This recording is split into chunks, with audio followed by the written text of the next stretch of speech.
to be? What's a cup of tea? What's mushy peas? What's the biggie thing? What's all this then? Hello, everybody. Welcome to another episode of What's All This Then? It's a podcast about the UK with new episodes every Monday, bonus episodes every Thursday. And today on the show, looking at my notes, it seems like we're going to be talking about the person listening to this episode right now. Yeah. Oh, wait, my bad. Wrong Virgin. Yeah, we're actually here to discuss the company that started by selling Virgin Records, pivoted to Virgin Planes, tried their hands at Virgin Cars, Virgin Cola, and Virgin Brides. That is real. They sold bridal wear. Wow, that's a lot of virgins. Kind of reminds me of our podcast listenership. Yes. Yep. Our Patreon, yes, etc., etc. Virgin, of course, founded by billionaire Richard Branson, who lives on his own private Virgin Island, who is obviously evil, but with his recent focus on Virgin Galactic, I can agree with him on one thing. We should be shooting billionaires into space. Also, if you listen to our podcast, I think you're a virgin. I'm Charlotte McDonald. It's the rule of threes, isn't it? I'm Charlotte McDonald. I'm joined as always by my wonderful co-host. It's Libby Watson. Hello. And I think it's totally fine to be a virgin. Just Me so too. You know. I'm just stating the facts. Yeah. Oh, Riley's left, maybe because he's a virgin. He's like, I'm out. I can't do any of this. This is bullshit. Huh. There we go. Hi. Sorry. We have a program that kicks out virgins from the. Oh, but it's the program knows I'm a deep cover operative for Richard Branson, who's here to Yeah. gather intel. Yeah, yes. and I'm sure he's got those many of such. He's like, get me Libby and Charlotte. Yeah. I want Get the- injunctions against what's all this then. Yeah, exactly. Or just assassination coordinates, you know. That I'm sure they can Oh use my those. god! Oh, as part of introducing to your podcast, do we do our GPS locations? Yeah, Do we we- just actually we just embedded it in the metadata of the Uh-huh. of the podcast. So Okay, don't worry perfect. about it. Anyone who wants it can get it. Well, you've started talking now, so I will introduce you, if that is all right, Riley. Host Go of the for it. podcast Trashfuture and No Gods No Mayors, and a rare instance. It's surprisingly rare, given that this is a podcast about the UK. We have a guest on today who lives there in London, I believe. Welcome to the show, Riley Quinn. How are you? That's. I'm good. Still working on my British accent, but I did manage to pass the Life in the UK test, so I am here Hey. legally. If anyone's listening from the Home Ooh. Office. How did you find Congrats. that? I found it a bunch of different ways. Number one, it seemed to me mostly to be a test to try to catch people out whose English might not be perfect, because it's mostly a memory game. Awesome.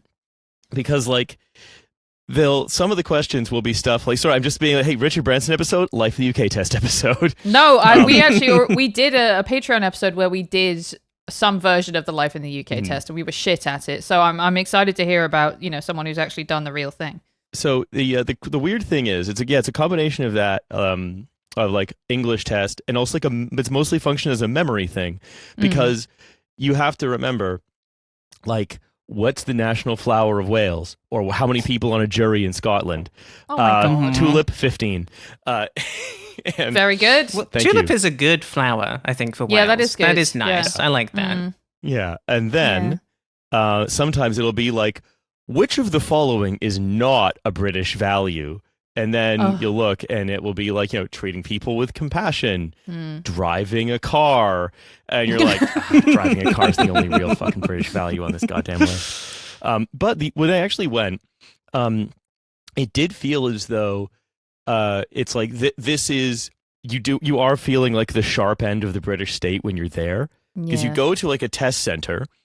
In my case, it was in Ilford, and you are then treated by the G4S temp staff that works at that test center as though you are definitely cheating, and they just have to figure out how. They look at, you get searched. You have to put everything on you in a locker. You get your my God. ears checked.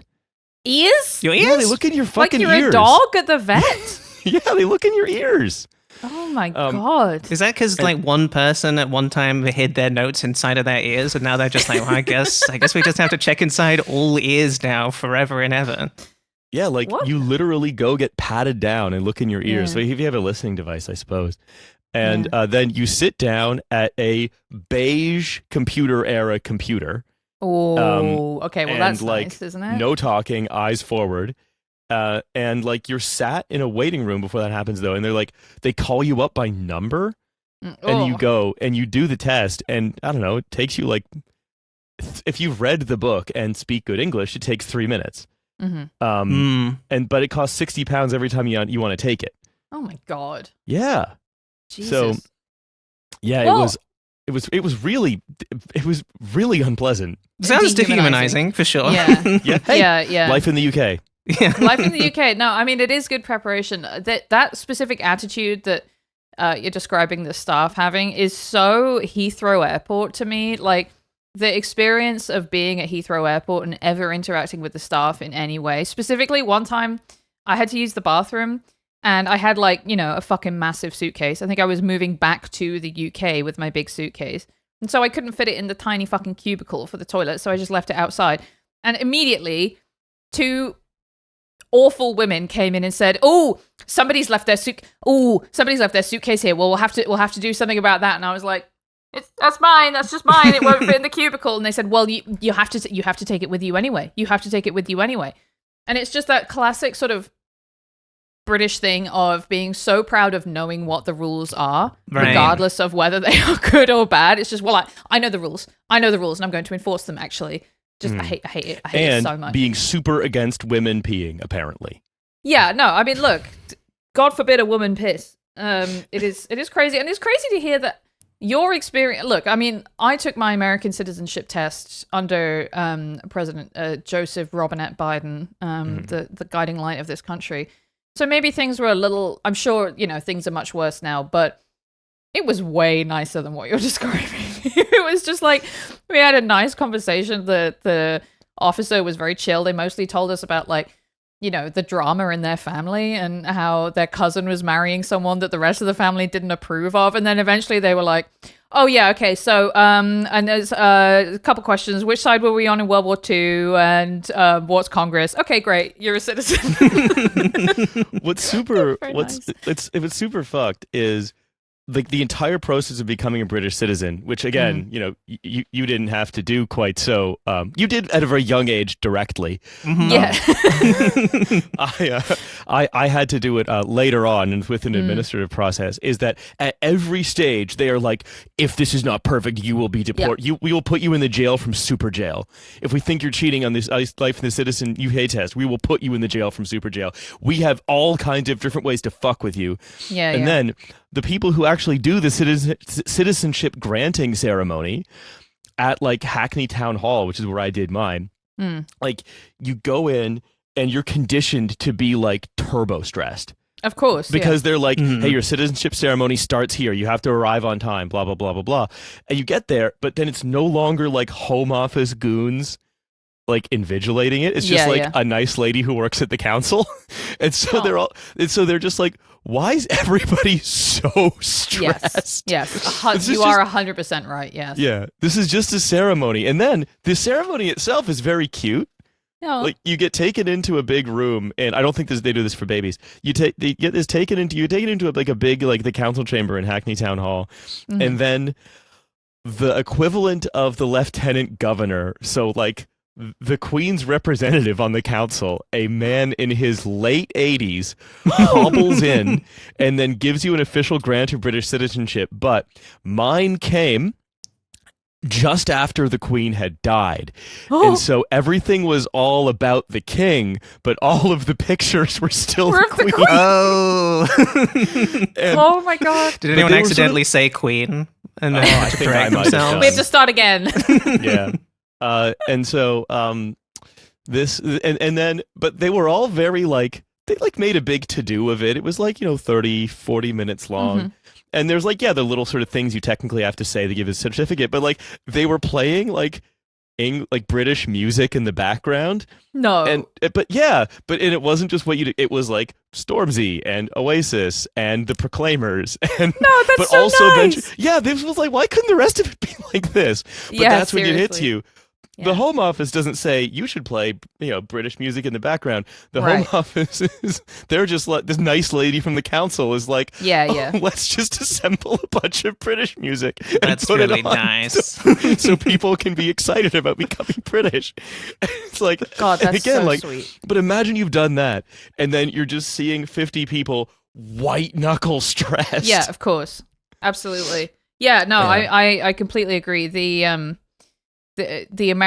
process on the American end, like when Lou and I we had to do an interview because it was a marriage-based green card, and so they did the thing where they interview us both. Now, luckily, they didn't separate us. They only separate you if they think you're lying. But it was still unbelievably stressful because I think we went in sort of thinking, like, having told ourselves it's probably going to be fine. We can relax a bit. But the officer was unbelievably stern. She was not into any jokes at all. Immediately asking us things like, I was having to say, like, Lewis's mum's birthday and things like that, because they make you memorize. Or rather, our lawyer gave us a list of things that we should memorize. And that included stuff like, what color is their toothbrush? Shit like that in case they want to catch you. Oh, and you are absolutely right that the energy of every single point, I mean, other than the cool officer we had doing my citizenship interview, but the energy of every single interaction with USCIS up to that point was utterly terrifying. And then in the ceremony, they're like, and here's your little flag. Here's your little flag. And do you want me to take a photo of you? The guy was like, let me take a photo of you with your, certificate and the flag or whatever. And I was like, oh, that's nice. Couldn't the rest of it have been a little bit more like that and a little bit less, we have a gun? They should at least go really hard on that final bit, put you in front of a green screen so you can get, a bunch of pictures in front of like Mount Rushmore and whatever. Okay, They should give you the gun. So my They mom should. also... Let you hold your first gun. my mom became a British citizen as well, but through marriage. Yeah. And so but then like, anytime I'd visit her and her now husband, they were like, okay, we need to now document that this is happening. Yes. Yeah. Yes.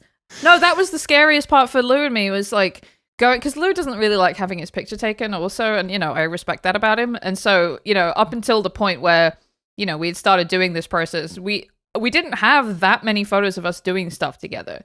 And in a lot of the ones that we had, it was just like, it did look kind of forced because Lewis doesn't like having his photo taken. So there was always a little bit of an energy of like, okay, my mom wants a picture of us doing this or whatever. And it's like, it was a very strange, My very strange mom's thing the to have to state do. wants a picture of us at a picnic together. Well, and I do think of the state as my mummy. Smile for ultimately. America.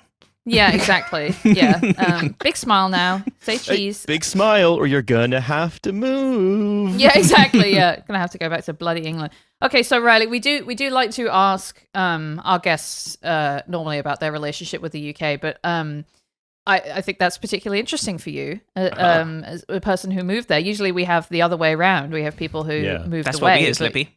We as ones who moved away, but you as one who's moved there. What's that about, eh?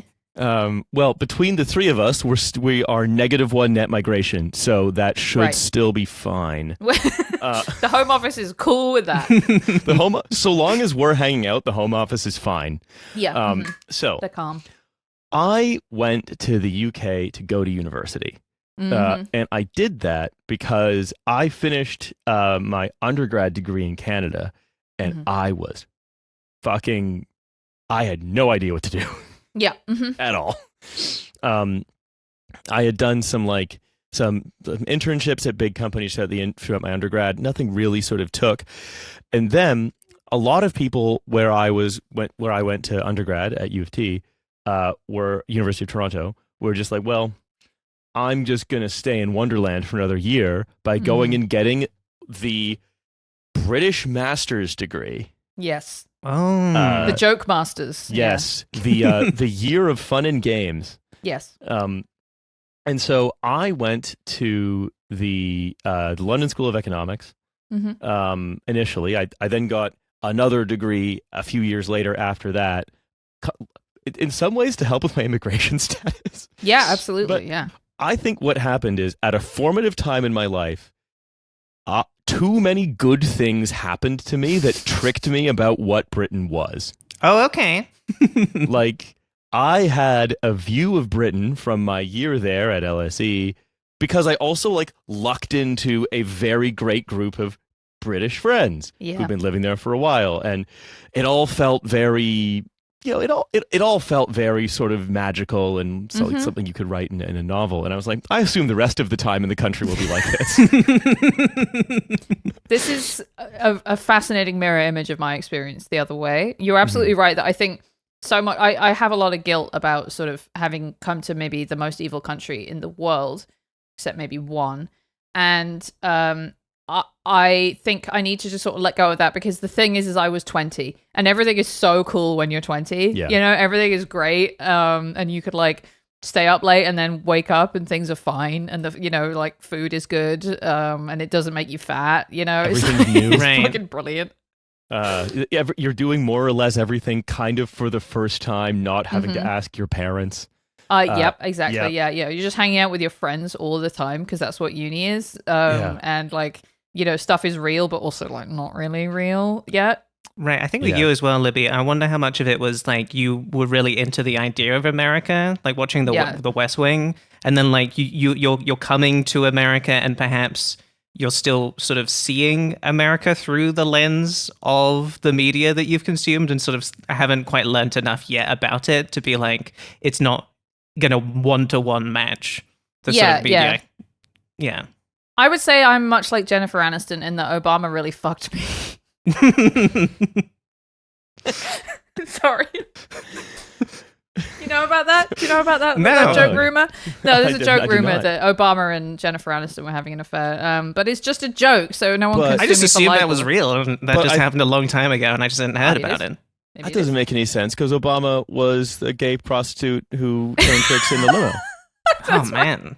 What were you None doing of this adds having an up. affair? I with, know.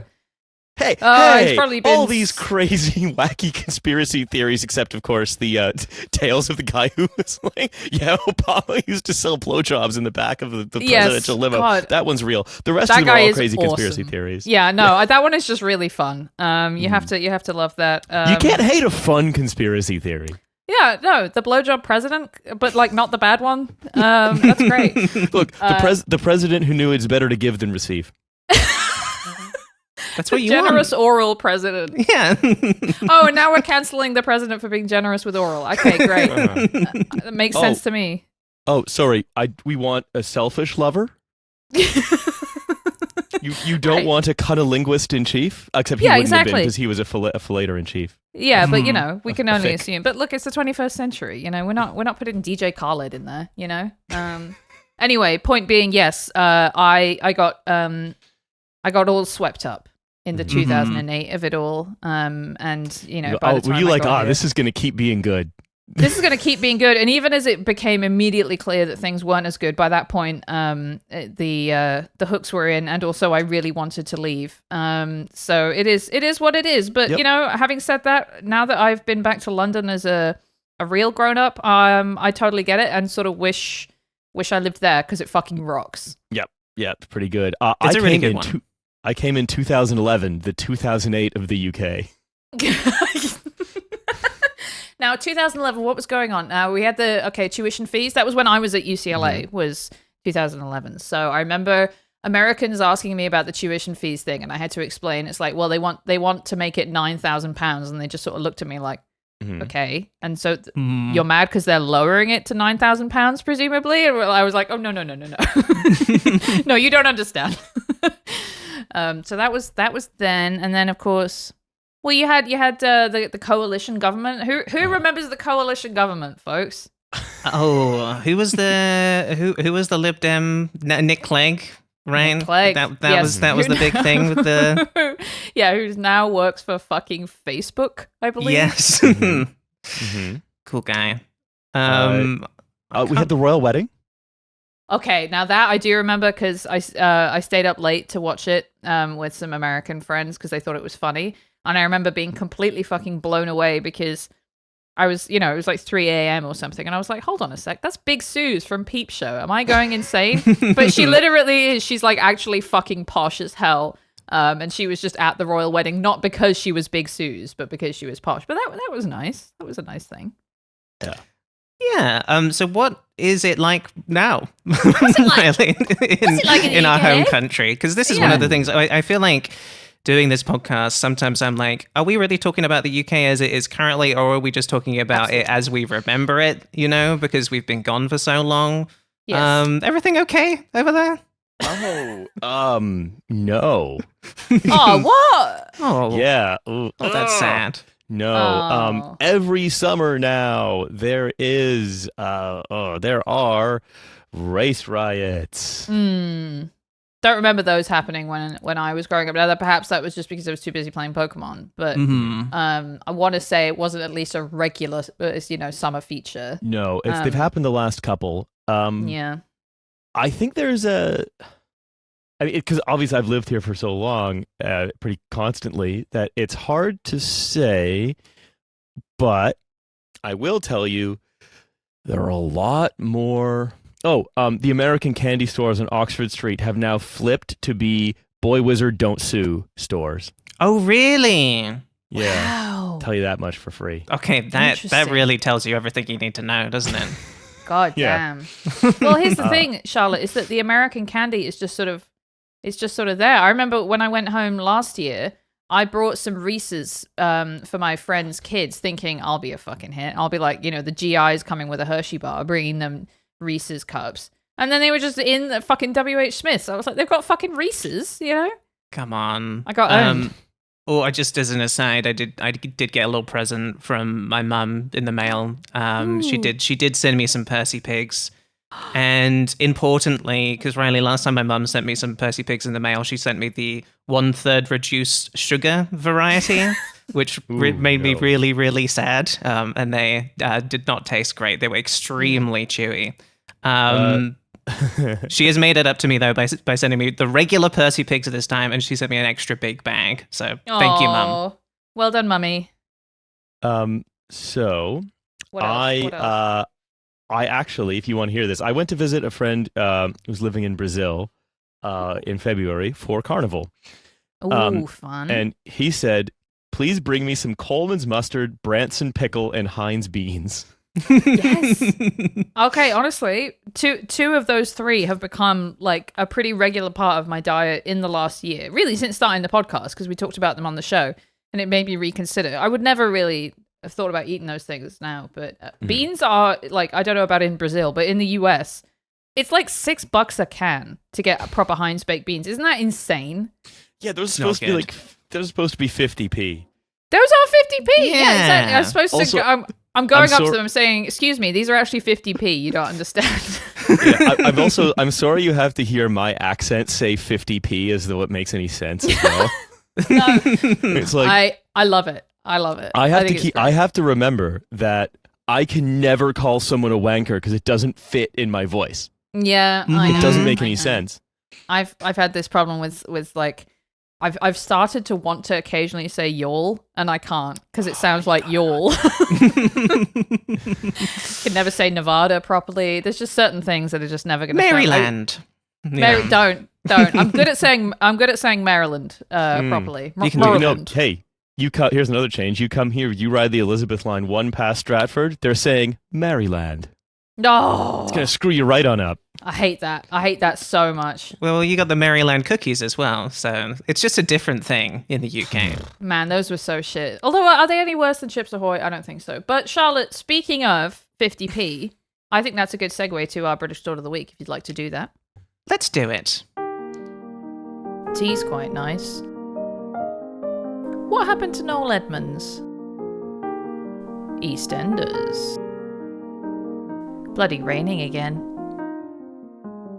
How do they make Scotch eggs? Did they finish Brexit or what? British Thought of the Week. That's right, Charlotte. It's British Thought of the Week. And this week's British Thought of the Week comes to us from Matt. Matt, thank you so much for sending this in. Matt says, Dear Libby and Charlotte, why is it called quid? It sounds like squid, but I doubt that Britain used to use squids for money or something like that. Thanks, Matt. Now, I love that question because it does sort of imply that Matt is kind of being like, no, but you couldn't have used squids, could you? Maybe We could have done a lot of shit. Yeah, we could have done some really insane shit. But it's a good question. Why do we call a pound a quid, Charlotte? Why do we call a pound a quid? Why do we I think we call it that because it's funny. It is funny, yes. And we needed it because I actually use quid all the time because I found that whenever I want to talk about British money to anyone outside of the UK, if I say £100, I know they will get confused if I mean the weight or not. So I always say quid now to make sure they know I'm talking about British money. And crucially, it's fun. It's fun. Ooh. It's fun to say quid. Yeah. I've got £5 on you. Why do they get to keep all the bucks? Okay, thank you, Riley, for bringing this up because I do think this is an example of Americans who I love having never really thought about themselves as this living in a country like the rest of the world also lives in countries with different things about them. You'll call money buck, and you don't think that's crazy. It's just our buck. It's not. Look, I'll tell a story. My husband is very smart and great. He did a year abroad at UCL, probably, Riley, at the same time that you were at LSE. Mm-hmm. And the first time he went to a pub with his friend, they went and they ordered some stuff, and then they went to settle up, and the man said something like, all right, that'll be 15 quid. And Lewis and his American friend sort of looked at each other, scared, and said, we only have pounds. No, a smart bartender would have said, well, that's going to be 32 then. And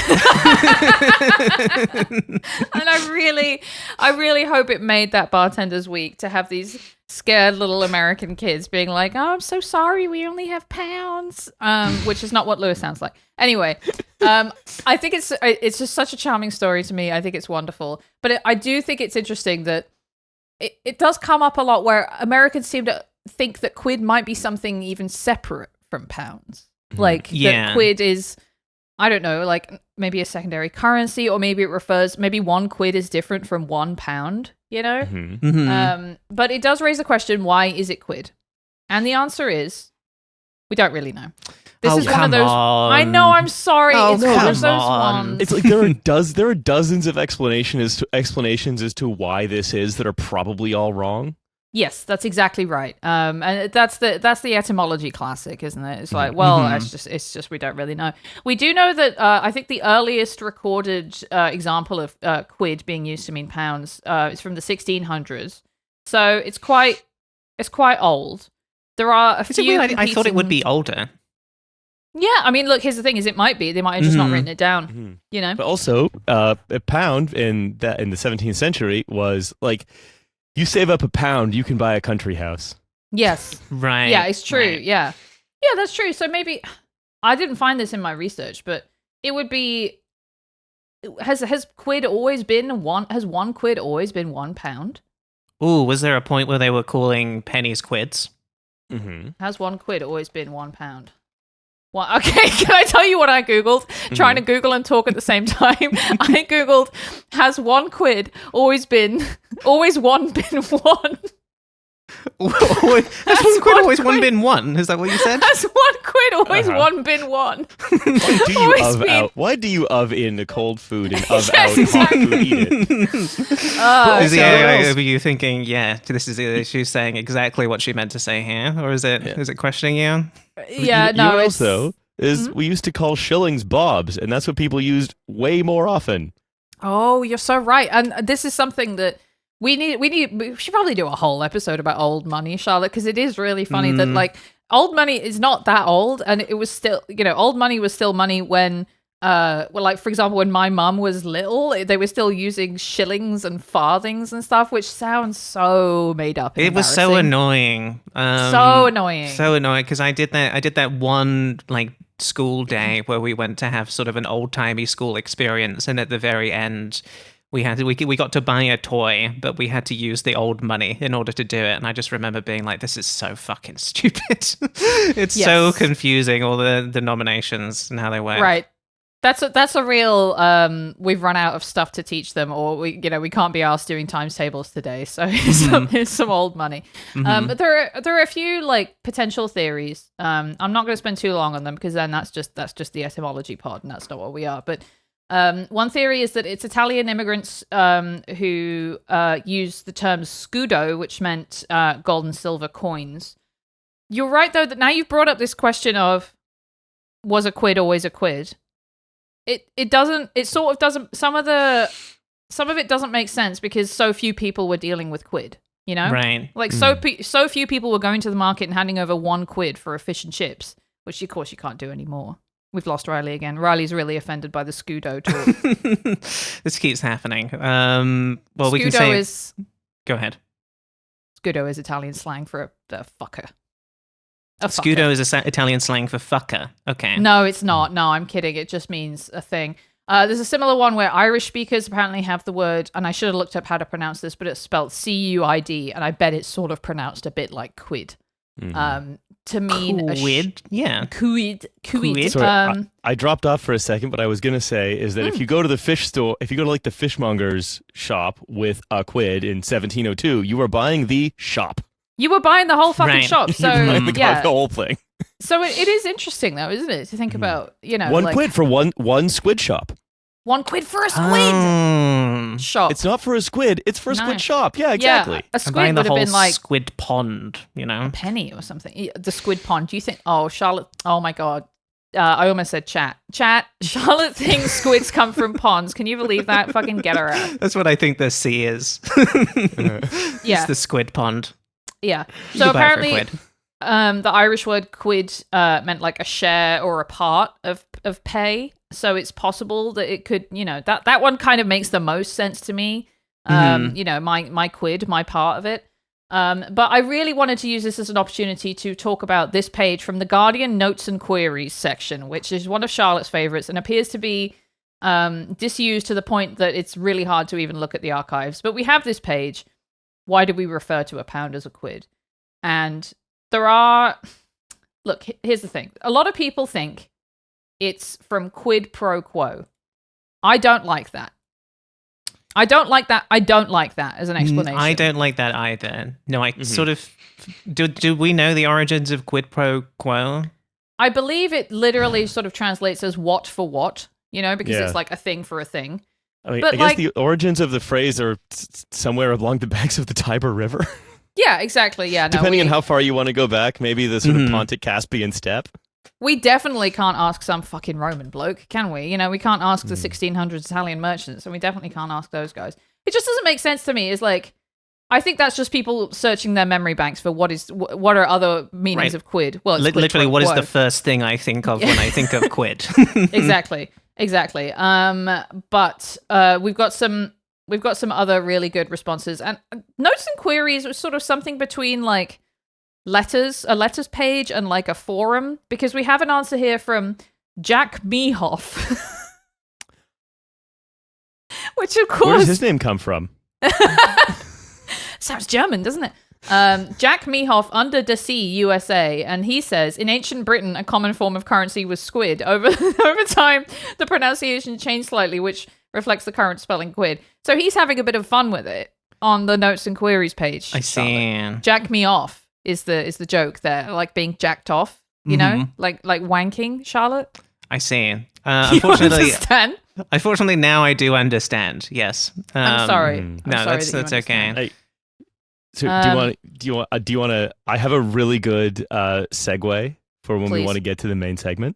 All right. Well, we're almost there, so just hold on to the segue tightly. Yeah. Grab just keep it in. You can't let it out yet, because I have to say something like, the paper for Bank of England notes came from Quidhampton, and good notes were known as Quidhampton notes, hence quids. No evidence provided for that. Just quid. Oh, it's Quidhampton. Someone who was born in Quidhampton. That's who some loves, fucker who's, yes. Yeah, telling that story. The people in Quidhampton just love telling that story to each other, for sure. It is a real village. There's two? Sorry? There's two Quidhamptons. Oh, that's bloody annoying. There shouldn't be two Quidhampton. You're right, there's one in Hampshire, which kind of makes sense. Quidhampton in Hampshire. I think that's better than the Wiltshire one. Yeah. Apparently it means muddy home farm, or home farm with good manure. Okay. All right, so quid. It's a good town nickname. So that's what it means. It's yes. Quid is mud and or shit. That's exactly right. It says from the Old Give me English. one mud and or shit. But literally, it says from the Old English quiad, dung or dirt. So what if quid comes from shit? What if it's like one shit for a house, please? I do like that. You think that like people in like the 17th century in England were doing like irony? I mean, kind of. They must have been just a little bit of irony, you know, or maybe you gotta be having a laugh when your life's that shit, you know. Oh, 100%. Yeah, you gotta make do with what you have. What else have we got? And what you have here? is mostly mud and dung. Yeah, I mean that was most of it. Okay. That was basically everything, wasn't it? Can I do my segue now? You know what? Fuck it. Do the segue. I don't really have anything else. You don't have anything else? I don't think I have any more questions for you. I just really wanted to know. Well, if you're from the past and you can let us know the information that we want about quid, obviously send us an email to whatsallthispost@gmail.com, where you can also send us any British thoughts that you might have. And now it's time for Riley's segue. It's time for Riley's segue. Take it away, Riley. Thank you so much for segueing to my segue. This only works if I'm answering a question that you asked earlier, which is, what do you think of when you think of quid? Hey, Riley, what do you think of when you think of quid, by the way, before we finish this segment? The subject of today's show, Sir Richard Branson, famous rich guy. Yes. You know what? 100% worth it. Also kind of shitty. No. What are you talking about? Of course. That got better the longer you sat on it, I think, for sure. Yeah, like a fine wine. It aged perfectly. Yes, we're talking about Richard Branson, the Virgin. He's a virgin, and that's, of course, why he named his company that. Never fucked once, right? We're talking about Virgin, which is it is enormous for one thing, right? It's I guess you could put it all under the Virgin Group, which is all of the many companies that they currently have or have some stake in, or a big part of their business also seems to just be selling the Virgin brand to other people so that they can just make stuff and have it say Virgin on it. Yes. I'm trying to think of like what my first because I never went to a Virgin megastore, right? That's the sort of the main thing I think about when I think of Virgin is their big shops, because I don't know. I don't think we had one in Bath. Did you? You just never really lived, did you? No. You just having to make do with me. HMV like a fucking idiot. I had to pop into his master's voice, indeed. But like, I feel like a conversation about Virgin, you have to talk about Richard Branson as well, because he was the co-founder originally of Virgin Records way back when, which was like that was the beginning of Virgin as a company. Yes, that's right. And he sort of eventually kind of turned himself into the Virgin brand over time as well, right? Yes. Riley, what's your relationship like with Virgin? Well, okay. So the thing is, Virgin is. It feels like this sort of, again, part of like a parallel UK. Yeah. I don't fly Virgin. There aren't really Virgin megastores anymore. No, I looked it up. There's only Virgin megastores in North Africa and the Middle East. Yeah. And a lot of and also like I don't go to Virgin Active, the chain of like I don't like I see it a lot of the places, and direct mail is really trying to get me to subscribe to Virgin Wine. Oh yeah. Yeah, they're really pushing it. They don't have a lot of good wine. More like I'm sort of they're aware... new to the business. Oh, Charlotte. Look, you can't just start with new vines. You got to let them get like 50 years old before they're good. Yeah, exactly. Yeah. Mostly though, when I think of Branson, I tend to think of someone who was like left the UK, doesn't come back, and just loves to comment on it, and did one time sue the NHS. Yep, that's basically right. He's one of those people who describes himself as a tax exile, which I think is the funniest thing you can call yourself. Yeah, It's basically really, really funny. yeah, no, it's just a completely insane way. It's like, oh, I'm not saying this is the same as murder, but it's sort of like being like, yeah, I'm a murder exile. I guess like just because of the simple reason that I murdered someone, I can't go home. It's like, yeah, you could go home if you just fucking paid your tax. You know, you're not an exile. You're just a twat. But before we talk about Branson specifically, I do want to talk about just the unbelievable breadth of virgin brands that have existed in the UK. I do associate it with the 90s in part because of what we said about how this is a podcast about our memories of the UK and not the current UK. But I do feel like that was its heyday, especially culturally, like you say, the Virgin megastores. We talked about Richard Branson on fucking Friends. Seeing the Virgin label on things, and I need to get over how stupid it feels to say Virgin over and over again. It's so irritating. I hate it. It's very so mean much. of them to be like, we're going to call our company this, which they did literally. They were like, we're going to call it Virgin Records because we have never made records before and we're new to it, and so we'll just do that. And then you sort of wish and hope that the brand had been less popular, so that by the time they're like, oh, we have money to invest in like planes now, we'll pick a new name. But I guess by that point, sorry. like, go ahead. I have a thing I experienced in a Virgin in the UK. I completely forgot that Virgin trains used to be the only way to take a train north if you wanted to go to Newcastle, York, or Edinburgh. This has been my experience. Is like anytime I've used a Virgin service, it's been because it's the only one available to do the thing I need to do. And like Virgin trains were like a joint venture between it's several different like subsidiary companies, all also branded Virgin. But what I always remember is that the toilet had a little sign on it, and it said, "Please do not flush nappies, sanitary towels, hopes, dreams, goldfish, or your ex's sweater down the toilet."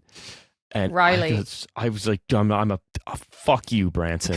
Yes. Okay. Absolutely. 100% agree. Second of all, we talked about this on the show because I don't know if you ever experienced this, but for a while they had a voice that would say that when you close the door. Oh, I experienced it. And then one time they had a guest voice, and it was fucking Will Ferrell promoting the movie Daddy's Home 2.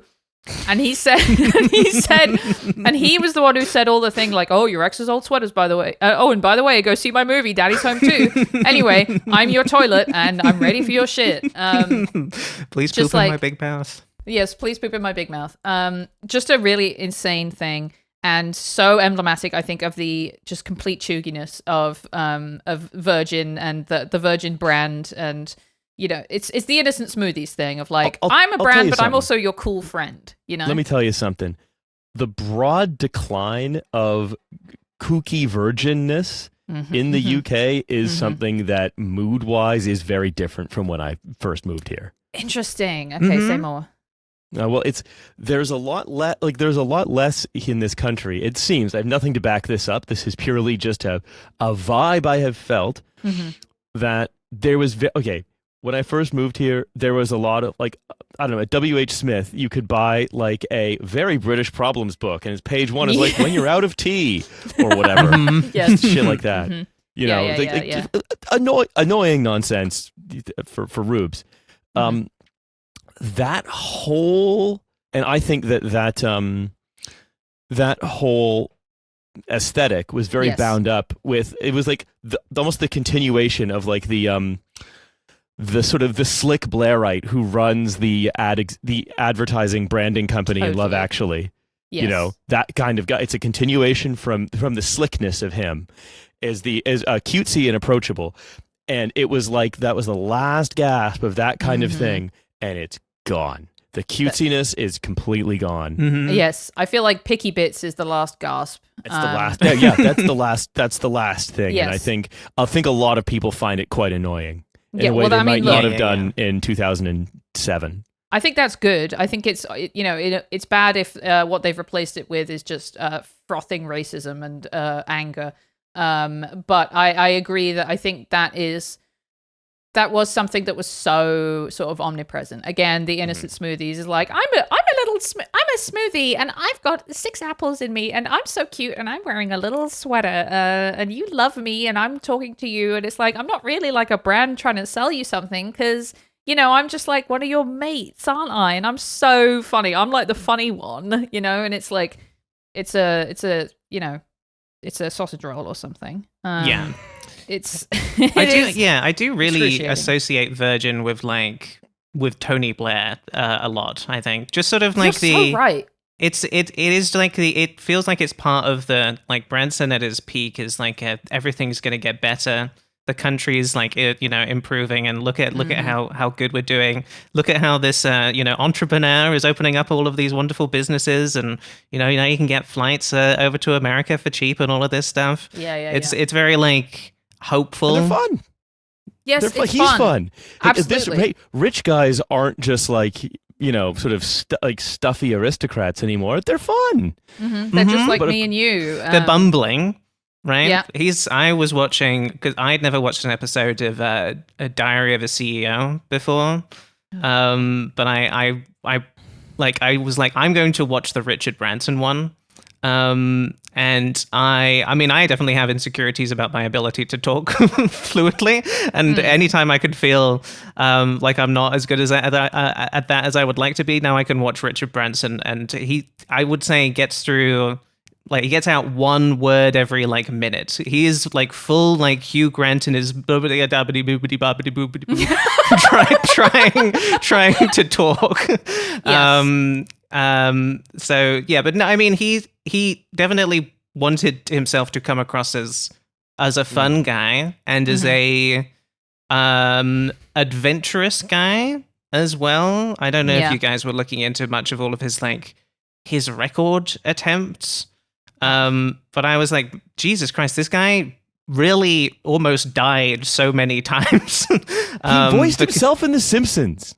Oh God, that's so embarrassing. I mean, that sounds like something he would do. Yeah, that's so embarrassing. Yeah, I mean, you're absolutely right that his thing is like, yeah, I'm a billionaire, but I'm just like you. I'm the relatable billionaire, and also he walks this really interesting line of like aspirational but relatable, and he seems to be kind of the focus of some sort of like success win hustle content, somewhat, of his own making. He has a lot of books that are like how I made a bunch of money, but I'm still a normal bloke kind of books. Yeah, and he wants to. I think he wants to be seen as being on the right side of history, like really, really badly. Yes. Like he's put a lot of focus on like, I'm going to talk about the environment. For a guy who runs airlines. I know, right? Well, he is British Elon Musk, which is really I'm going to invent a bunch of things, by which he means I'm going to buy a bunch of things and brand them with myself on them, and everyone is going to shop at them because of all of the things that I do. It's just he comes from a sort of he comes from a slightly earlier era where he's trying to be like a fun billionaire who's talked about on TV. By the way, with The Simpsons, he didn't actually voice himself in the one about Arthur Fortune. He voiced himself in a 2014 episode. Oh God! Can you? I mean, just Charlotte, that would be a really good punishment for me. That would be really good. 2. Yeah, I mean, look, one time on my stream I failed to do something, and as punishment I tried to watch the Elon Musk episode of The Simpsons in my Discord, and I literally had to turn it off. I was like, we can't do this. And everyone from my chat who was watching as well, they were like, that's totally fine. Let's just watch a good one, because it was too awful. But I bet I could make it through the Richard Branson one, because he's not sort of like actively in charge of killing people right now in the way that Elon Musk is. Right. He seems sort of like to not be, because I watched the HBO documentary series about him as well. He seems to not be super involved in any of his companies anymore, as far as I can tell. Yeah. Because the documentary series kind of culminates in him going up into space for the first time on the Virgin Galactic flight. And he seems completely unaware of like the whole process for Going into space? He seems to know some stuff about going to space, but none of the planning has gone through him at all. I see. He learns for the first time real time in the documentary that they're going to ask him to do a little speech when he's up in space for the first time, and he just seems to get genuinely very unhappy about it in the moment. The speech is the hardest part of space flight. Yes. Yeah, I mean that would be me being blasted up into space. By the way, you might blow up. No big deal. But then they asked me to do say a few words. Oof, no, thank you. I have to get my beta blockers out for that. It is interesting though, because a lot of the content about him focuses on him being dyslexic and or dyspraxic. It's dyslexic, definitely. Yes. He's always talking about how hard it was for him being dyslexic. He did drop out of school early for sure. So he does a lot of the kids. If you're dyslexic, don't worry. You can still be good businessmen. That's sort of his focus. Richard Branson. Yeah. This is related more to dyslexia than Richard Branson, but I don't know if you're aware that Matt Hancock, one of the strangest UK parliamentarians. Are you familiar with this guy? I am, yes. In charge of the COVID response in the UK. He once did a video doing parkour while he was digital culture, media, and sports secretary.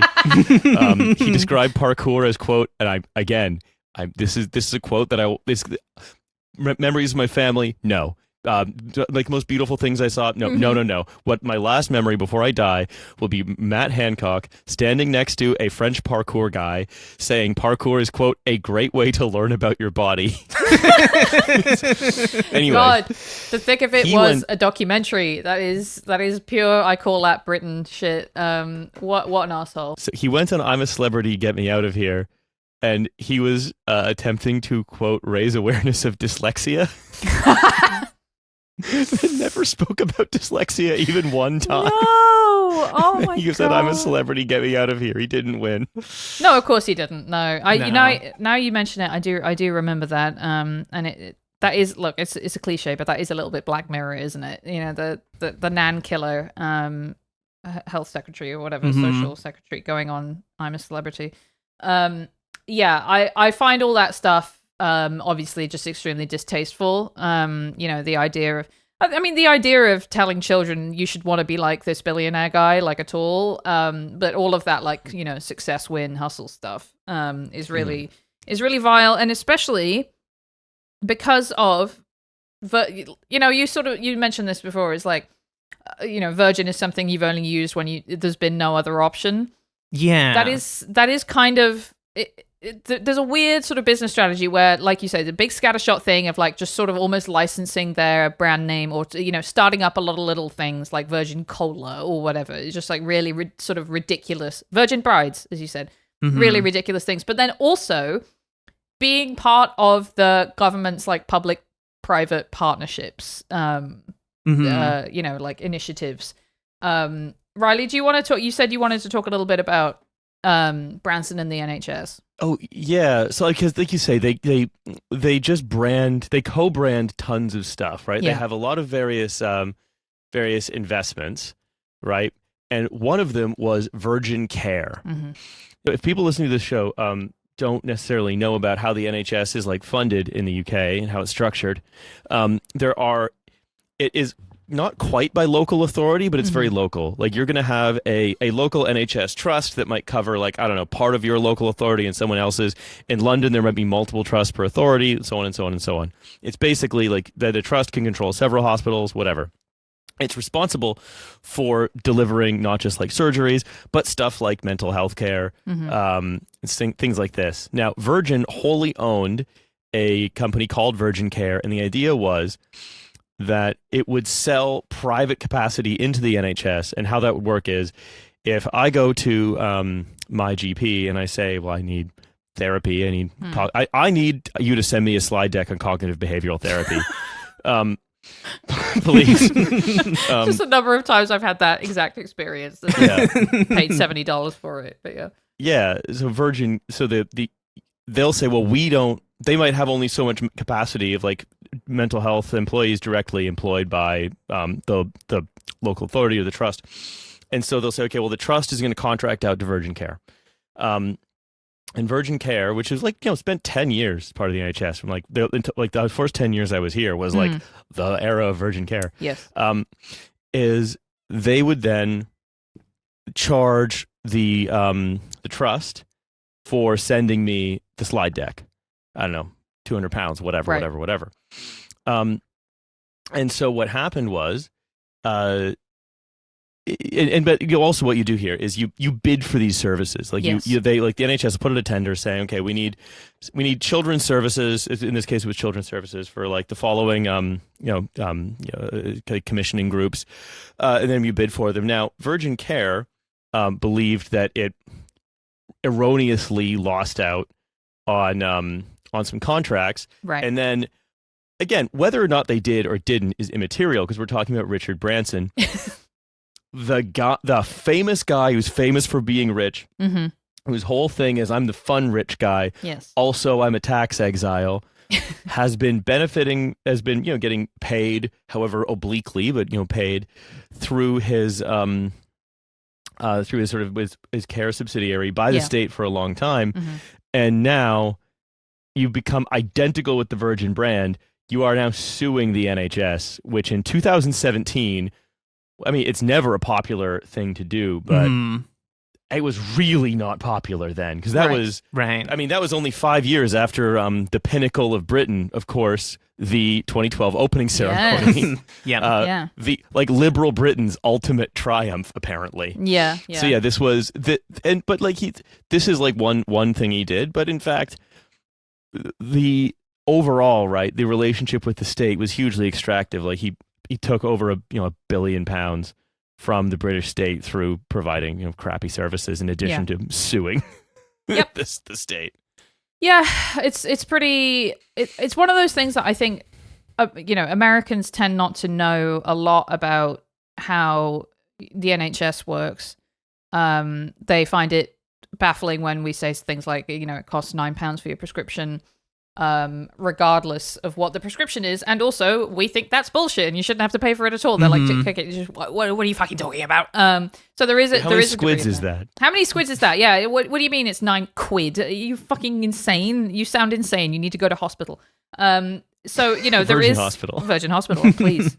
And so I think there is a lot of confusion about how it works, both in the direction of it's better than Americans could imagine, but also it's worse, way worse than it should be and could be, in part because of these aspects of sort of Americanization that have been introduced and privatization, where I feel like from the 90s on, this big trend, and certainly this was part of New Labour's pitch, is like, oh yeah, well, we're Labour, but we're not like crazy socialists. Okay, we're gonna we'll improve the NHS by partnering with private companies, which of course we all agree can do things better. And then it turns out that no, private companies can't do things better because they have a profit motive. And that's not conducive to things like, taking care of unprofitable old sick people.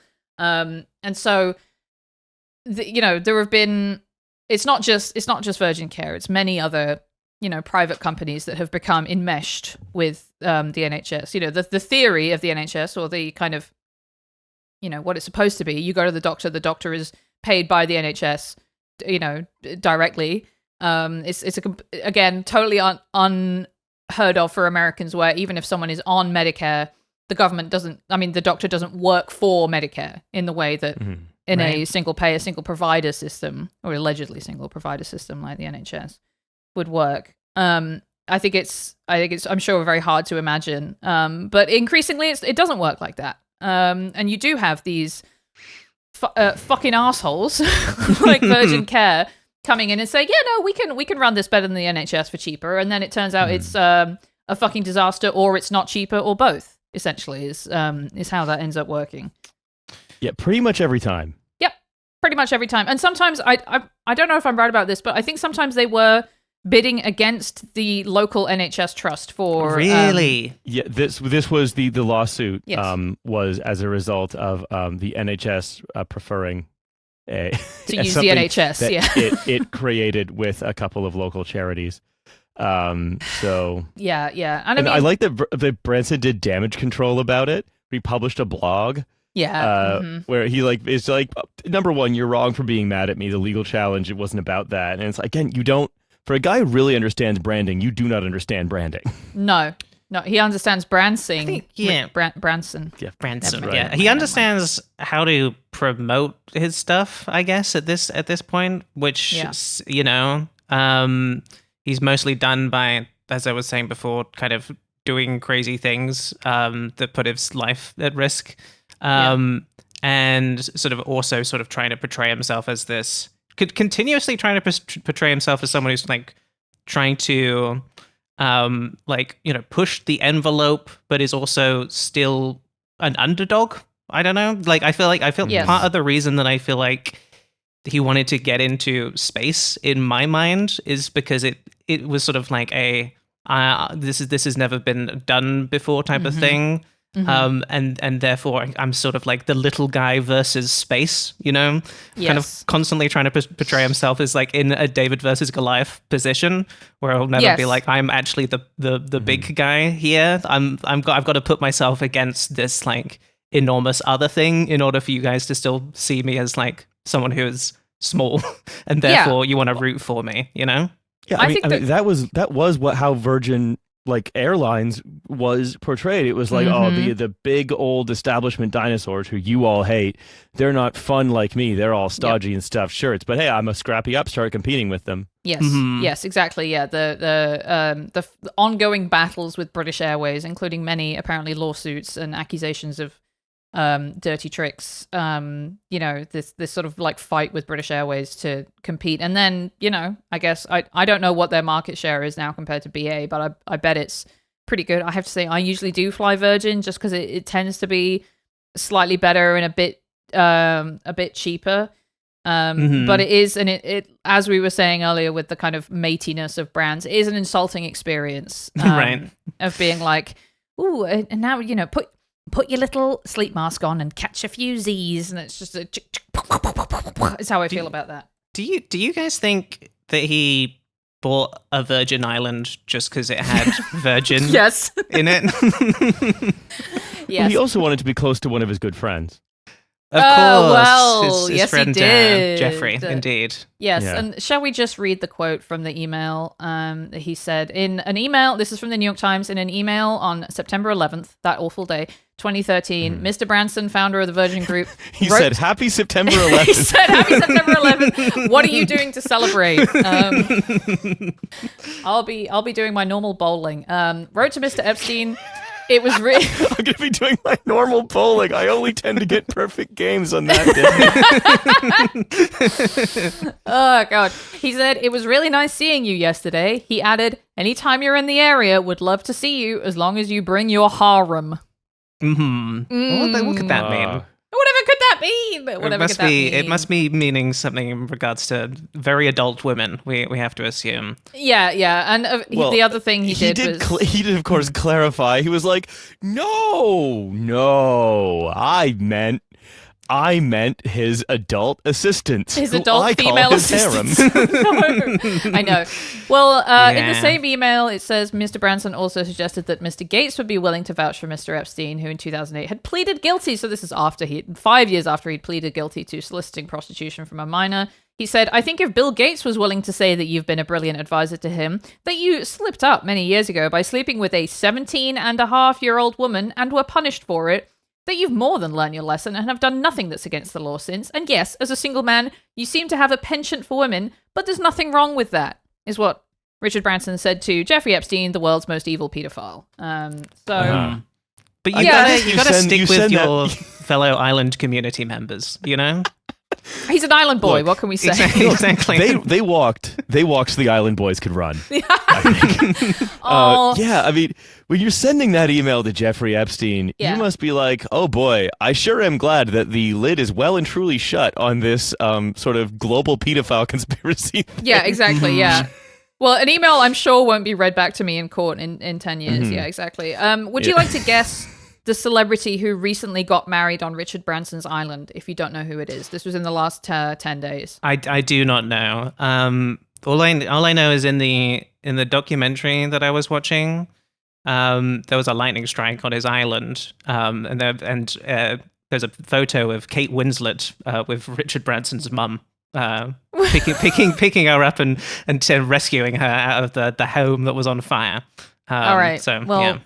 I do like Kate Winslet, so I will be ignoring that information. Sure. No, the answer is Mr. Beast. Mr. Beast got married 10 days ago at Necker? Richard Branson at Necker, yes, an Yeah, intimate Necker 70 Island. guest ceremony on Necker Island. Yeah. I didn't know they had satanic churches on Necker Island.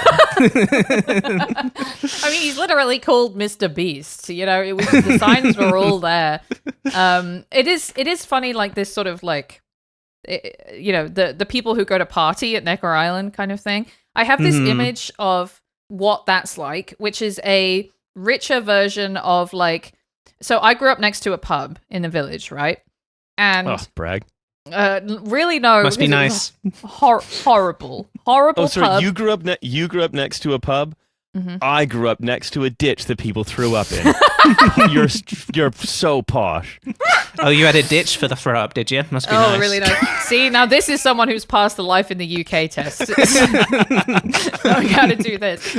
So at this pub, they would often have, as British pubs like to do, sort of like theme, party nights. And I would hear the noise of cackling boomers and, 70s music blaring out from the pub. To me, Richard Branson is like one of those boomer guys who you will see a photo of them at like Jamaican night in a wig that they shouldn't be wearing or whatever. But he's just that, but with $1 billion. I think that sounds about right. Yeah. I do have to wonder. No, go ahead, Riley. You saw when Jeff Bezos had a party on an island. All he did was ride a motorcycle into a restaurant and then sit down and had kind of a regular time. God, it's so funny. Look, it's the one thing about Elon Musk is we have had such a good window into how being rich does not make you happy. And if you are already a boring, evil person, you will remain boring and evil. So I do have a theory. I'm cribbing this from Nova, my podcast co-host on TF, which is that Bezos is the only one who's happy because he married a sexy weather lady from TV. And then he went up into space.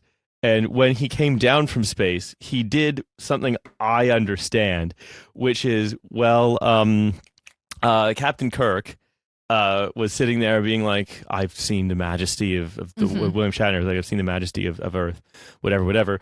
Jeff Bezos elbows him out of the way, puts on a cowboy hat, and then says, I went to space. Something along those lines. But he shoves him out of the way with a cowboy hat on. And it's like, okay, I actually think this guy might be enjoying his money. Certainly, Right. It's certainly the most American. I don't know if Richard Branson is happy. I always think if you're a billionaire and I see you on the news at all, there's no way you're happy, because I tend to think if I had $1 billion, you'd never hear from me again. I'd just be doing the same thing in a bigger house. Yeah, no, I do think ultimately his wealth still does rely on him being sort of perceived in public spaces enough, right? Because his brand he's trapped. I do not think he is completely happy, or at least I've never seen him completely happy. I was happy at least that he, because again, to bring up the documentary again, where he goes up into space on his Virgin Galactic spaceship, he does his little speech before he gets let free to float around a little bit and then comes back down. In the lead up to that, he was like, "Hey, my kids, do you also want to come on my spaceship?" His daughter says no, and his son is like, "Yeah, all right, yeah, I'll have a go at that." While his son is like preparing to go into space, they have the big accident that happens where one of the astronauts dies on the Virgin Galactic test. And then his son is like, "You know what, Dad? My dream is not to go to space. My dream is to see my kids grow up." And he decides not to do that. Wow. And his dad does still go up. So I at least take some solace in the fact that it does seem like there's another thing where his daughter like discouraged him from purchasing another airline because she was like, "Dad, I think we maybe need to like not invest in new stuff that's going to make the world worse. We'll just have to deal with the bad stuff we already have." Yeah. And I was like, I think his kids seem better than him, and I do at least appreciate that, if nothing else. Yes, Yeah. for The, sure. he just goes into his like his one of the many rooms in his house in Necker Island. Mm-hmm. And his kids are all sitting around, stand up and be like, "Dad, can you sit down, please? Your purchasing of airlines has been destroying this family. We cannot buy another airline. Your addiction has hurt me in the following ways." No, he refers to it as the Holly test. His daughter Holly. It now his new business ventures need to pass her test of her deciding if she's gonna if like this is actually how bad is it ultimately going to be. So she's basically if he's smart. Yeah. If he's smart, what he's going to do is be like, "Hey, Holly, incidentally, does run a consulting firm. They are quite expensive, and they consult on most business ventures." Yes, and it's called the company's called the Holly Test. Yeah. So she's basically Shiv. She's Shiv Roy from Succession. She's Shivin, yeah, for sure. I think she's a doctor, if I remember correctly. That's just showing off. No, it's not fair. I think before we rate Virgin on our tier list, I want to give a shout out to some of my favorite failed Virgin ventures. Virgin Cola, obviously, I mean, that's really funny. I don't know why any Coca-Cola exists other than Coca-Cola. It's the best drink. Stop trying to do another one. Apparently it's surprising that Pepsi is still around. Fuck in Pepsi. My mind. It's fucking disgusting. Apparently, Virgin Cola, this is from Wikipedia, often engaged in unconventional marketing initiatives such as its launch of the Pammy, a special edition bottle that resembled the curves of actress and model Pamela Anderson. Is that not the most disgusting thing you've ever heard? Well, so much of the Virgin branding, especially like earlier on in the company, is just here's a sexy lady. And so many of the launches were just here's Richard Branson and he's going to pick up a sexy lady and stand on the wing of his plane. So that's it sort of makes it like that is, they're fun, Libby. They're fun. Virgin is fun and sexy and youthful. And therefore we must purchase it. The first time the UK advertising ever discovered what if like the guy in it's a bit of a rake, and that was like that was an innovation Genius, that would have sent Victorian monocles flying. Yes, absolutely. I know this isn't related to Virgin Cola, but my favorite cola competitor brand, I know no one asked me this, was of course OK Soda. OK Soda. OK Soda? Are you familiar with OK Soda? I'm Googling OK Soda. Okay. Oh, right. God. So OK Soda was basically, they were like, look, we need to make a more detached and nihilistic cola for Generation X. That is so fucking funny. This looks like shit. The fucking... Okay, so the drawings on the cans look like illustrations of 1984. I bet it wasn't... Okay, so it was a Coca-Cola. Was it a guy who worked for It was Coke? like a fruitier Coca-Cola. Oh, but then God. in order to advertise it, they hired like a creative agency to write a manifesto for OK Soda. That was like, here is the worldview of this cola. No. Oh, God. Okay, I know that this is technically about Richard Branson and I'm derailing it, but can I please read you the manifesto of OK Soda, let's a hear nihilistic and detached soda for Generation X? What is the point of OK? What's the point of anything? OK Soda emphatically rejects anything that is not OK. The better you understand something, the more OK it turns out to be. OK Soda says, don't be fooled into thinking there has to be a reason for everything. Oh my God. OK Soda does not subscribe to any religion or endorse any political party. OK Soda may be the preferred drink of other people such as yourself. Never overestimate the remarkable abilities of OK brand soda. Wow. Oh I mean, my as a God. sad person, this really aligns with The my view on the cynicism. world. So I'll have to drink this drink. This is the soda that the characters in the show Mission Hill would have drunk. Yeah. Yeah, okay. So I am now thinking of, I do now understand the cultural context of the Bill Hicks, if you work in advertising, you have to kill yourself bit. I think that's an important part of the tapestry of that world.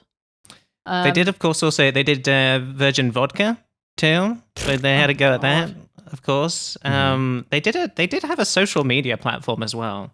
They did? At one point. Virgin Posts?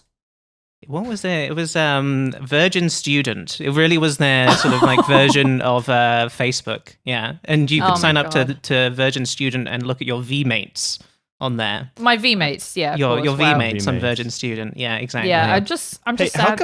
how come this one guy with a beard keeps on being at the top of my DMs on my VMates?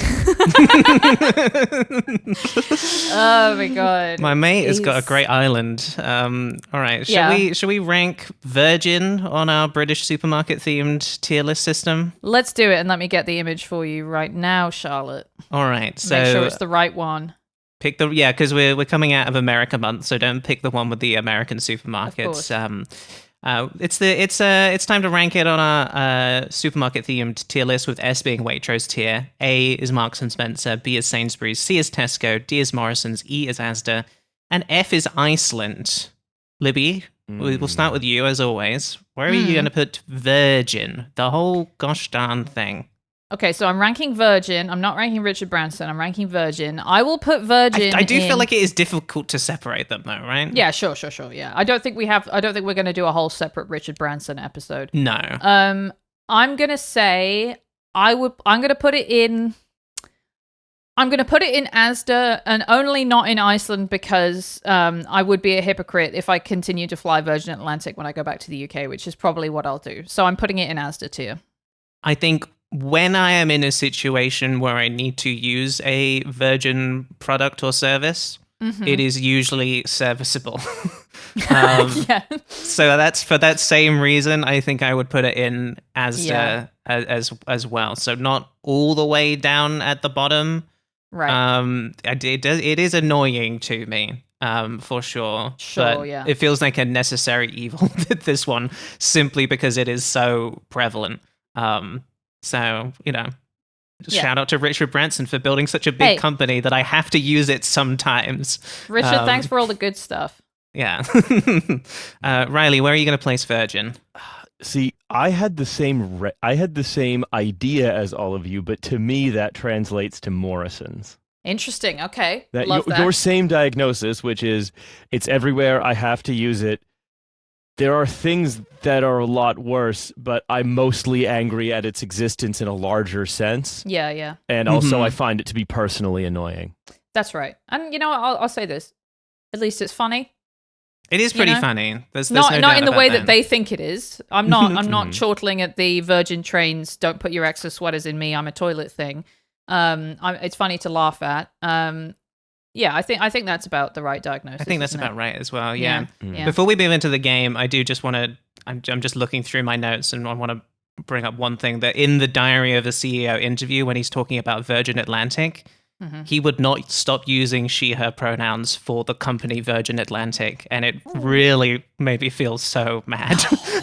he was like, every company is like a child to me, and he seemed to have a special fondness for Virgin Atlantic in a way that made me quite uncomfortable. My favorite daughter, Virgin Atlantic. Yeah, that's Yeah. actually such a huge red flag. Unbelievably gross. Well, it's time for Charlotte's game. Now, this is it is the same game that Libby did last week, but I couldn't not do a reviews game for Virgin. So I'm going to show you both a review of a Virgin product, and you just have to tell me what you think the product is. Whoever gets closest gets a point.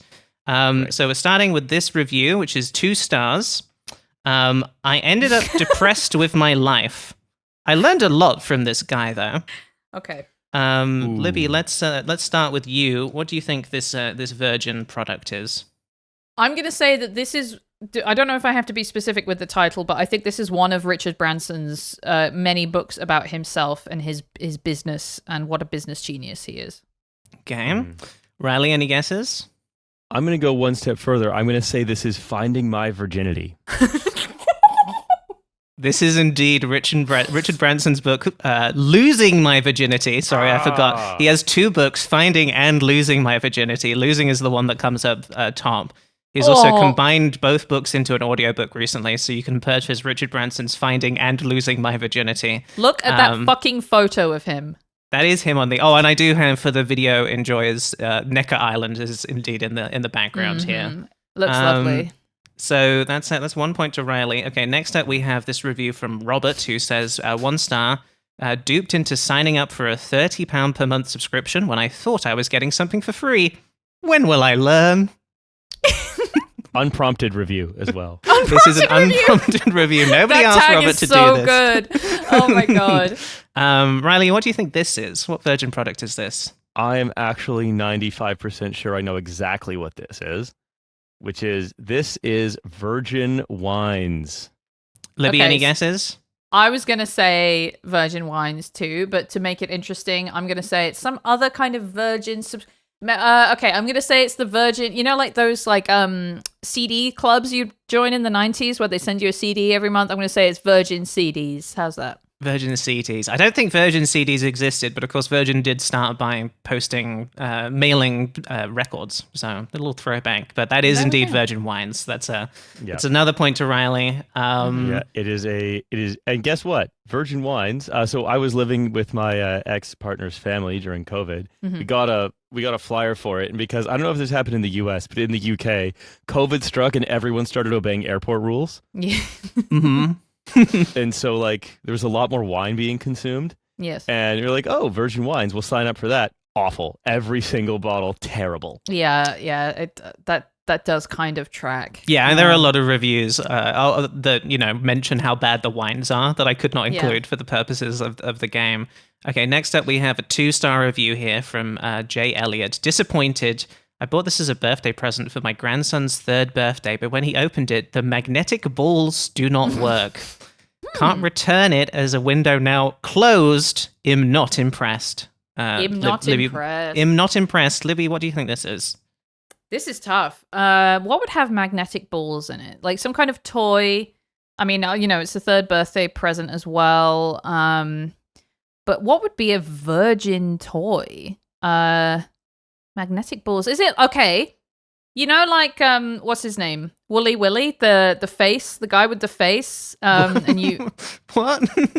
Willy. So this is a toy that you get as a kid, and it's a guy's face, and then it has like little iron shavings on it, and you use a magnet to draw like hair and a mustache on it. I'm gonna say it's that, but it's Richard Branson's face. That's really good. I do remember Wooly Willy now, and I really did think you'd made up that name, but that is real. Riley, what do you think this is?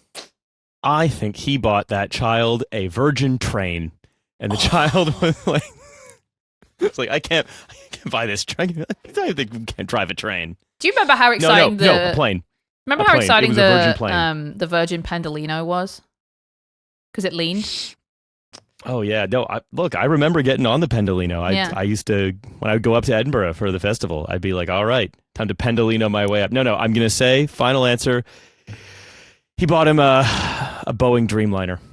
Okay, I think because both of you mentioned the Pendolino, I can't give either of you a point because this is the Big Jigs Rail Virgin Pendolino train. Big Jigs. Yes. Oh, I should have stuck with my answer. Yeah, you should. I think with this one, I was like, you know what? You can't be talking about it and not pick it. So ultimately, that's no points. But very, very, I mean, toys from both of you. Very, very close. Okay, next review from Denny, 1 star. Do not buy experience. 4 years and 7 cancellation later, and they would not issue the refund after they made it clear at the start that if they cancel 7 times, we will be eligible for a refund. We both had to take time off each time, only to find out at 10 o'clock in the evening the blank was cancelled. Absolutely pathetic. Do not book. You will be disappointed. Most of these 5-star reviews are from Virgin employees and family members. Oh my god.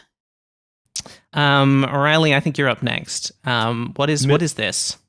Yeah, this is Mr. Beast's wedding. A trip to Mr. Beast's wedding. 4 years and 7 cancellations later. No, look, Mr. Beast canceled 7 times. Yeah. When he got canceled 7 times, they said we'd have our money back. God, yeah, this is tricky because it's clearly like, because the Virgin holidays, right? They're obviously experiences, but which experience was it? I'm going to assume hot air balloon experience. Hot air balloon? I was thinking the exact same thing because to me that is the iconic Virgin experience. But because I want to be interesting, I'm going to say it wasn't a hot air balloon experience. It was Richard Branson's Necker Island, the immersive experience, next to Euston Station, £75 a ticket, and you have to share with another party.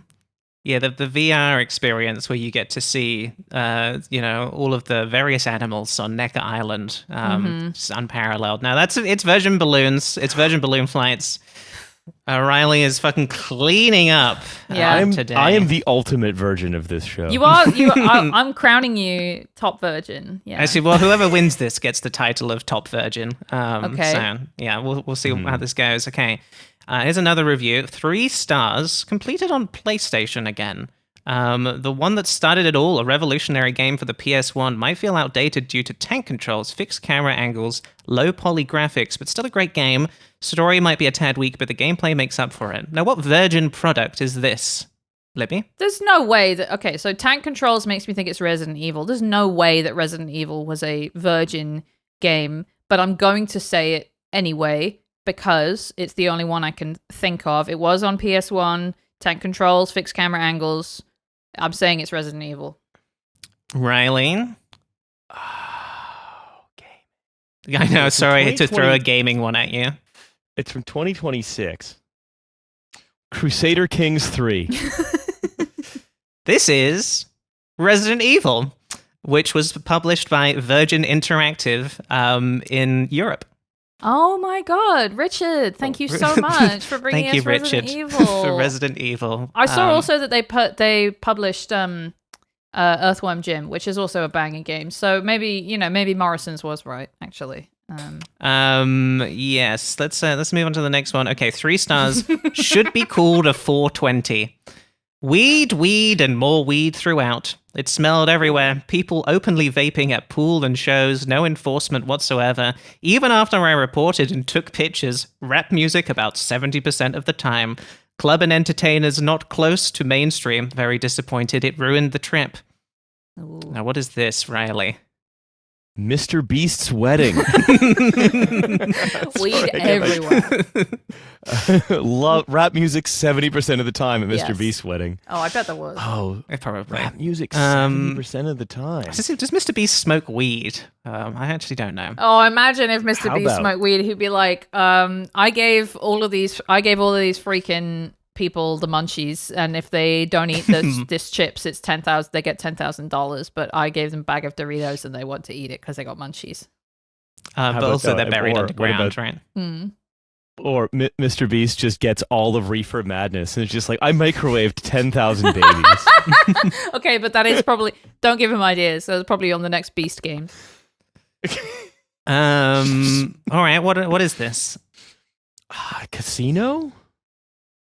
Virgin Casino. Virgin All right. Casino. Well, you know what's funny is that I've been to a Virgin Casino because I stayed at the Virgin Hotel in Las Vegas when I went to Kablip. Oh yes. Chris Angel's Breakfast, Lunch, and Pizza, Mm-hmm. which we all know is very good. Stayed in the Virgin Hotel, which is off the strip, and thus sucks.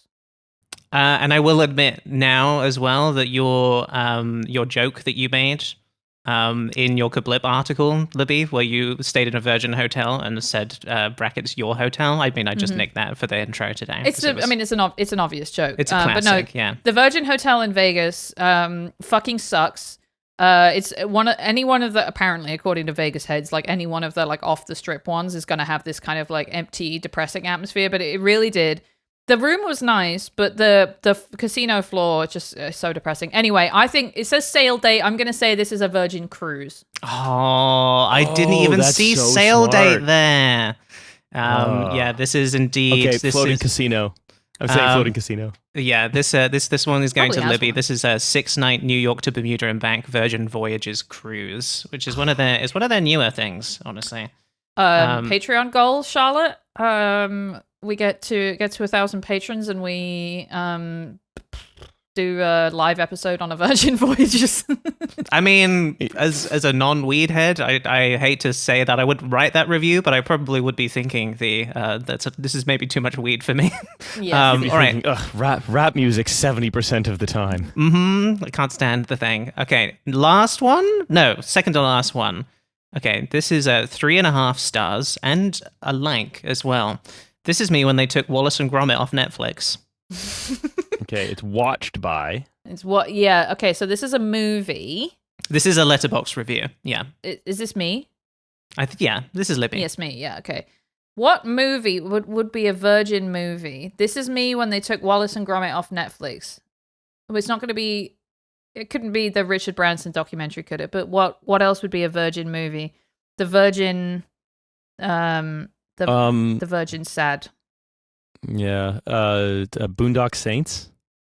Kind of a Virgin I don't. movie? Yeah, I've got no idea. I'm going to say No it's idea? Christopher Nolan's The Odyssey. No, okay, so this will be no points. Me when they took Wallace and Gromit off Netflix, well, I mean, that would be just like 1984, wouldn't it? Which was made by Virgin Films. It was? Yeah. Really? Oh my god. So there you go. And of course, that's what we will be talking about next week on the podcast, 1984, coming up soon. All right, this is the last one. A Tesco customer. Smooth and sweet. Nice and smooth as I drink it for my heart. Heart emoji. What Virgin product is this, Riley? In Virgin 2026 as well, yeah. Does Virgin make a juice? Mm. Is there a Virgin nutritious juice? Yeah, I mean, nice and smooth as I drink it for my heart. I'm going to say it's I know they don't make Virgin Cola still. I'm pretty sure they don't. So I'm going to say it's a Virgin smoothie, not a Virgin juice. So we got smoothie and we got juice. I think I can't give any points. This was a trick question. This is Tesco own brand extra virgin olive oil. Wait, they drink it? Apparently this person stop their drinks heart. it for their heart. Yeah. Oh dear, no, don't do that. That's not good. So that is no points, but that is 2 points to Libby in total and 3 points to Riley. Top virgin. Congratulations. King of the Virgins. Well done. King of the Virgins. That's so I'm nice. king of the virgins. Yay. There's never been a virgin like me. Riley, thank you so much for coming on. This is so nice. Would you like to tell our listeners where they can find you? Sorry, suddenly I can't hear anything Libby's Oh, saying. am I still here? Charlotte, can you Libby? hear anything? Yeah, Libby can be heard. I can't hear anything she's saying, Oh, well, what Charlotte you which said. is odd. I will say it instead, and I'm sure it will be fine. Riley, thank you so much for coming on the show. This has been an absolute pleasure. Would you take a moment to tell our listeners where to find you and your stuff? Absolutely. But first, Libby, if you hate me and wish me dead, say or do absolutely nothing. No, come on, stop. No. Oh my god. I mean, they'll still be able to. Currently, Riley can't hear Libby, but everyone on the podcast will be able to hear Libby. So this bit doesn't work. You know what this is? You know who that bit's for? That bit's for me. Just for you. That's one for all Riles. It's important to have those. You can catch me on Trashfuture or No Gods, No Mayors, wherever fine podcasts are found. In fact, if the two of you have a mayor that is just gnawing at you that you want to talk about, we've already done Boris Johnson, then please also do Kavad there. We would love to. I did used to. I think one of my roommates at some point just bought. Back when Boris Johnson was the mayor, just bought a stand-up, like a standee of him, and just hid it somewhere in the home. And I just turned around, and suddenly he was there. It was a horrible day. And then I left him up there for a year after that. Classic mayor stuff. Yes, exactly. Well, I'd love to do that. Of course, if you want some more What's All This Then, be sure to follow us on Blue Sky and Instagram. We're What's All This Pod. You can also find us with that on YouTube if you want to watch these episodes for free over there. And if you want access to our bonus episodes, those are over on our Patreon, patreon.com/What's All This Then, every Thursday. Very excited for this week as me and Libby are going to be starting Baking Club. We're both going to make a Victoria sandwich, Victoria sponge cake. That's going to be very. Libby's the baker, and I'm just getting started in the world of baking. And also, it's a girls' podcast, so we're doing baking stuff. And of course, if you want to get in touch with us, send us an email again. If you've got an idea for a British thought, or if you want to tell us, or if you want to make your own Victoria sponge cake and send us a picture, why don't you do that? That would be nice. Email is what'sallthispost@gmail.com. That's the end of the show. Thank you for listening, everybody. See you next time. Bye-bye. Bye. Thank you. Bye-bye. What's all this then? What's all this then? What's Mr. B? What's a cup of tea? What's mushy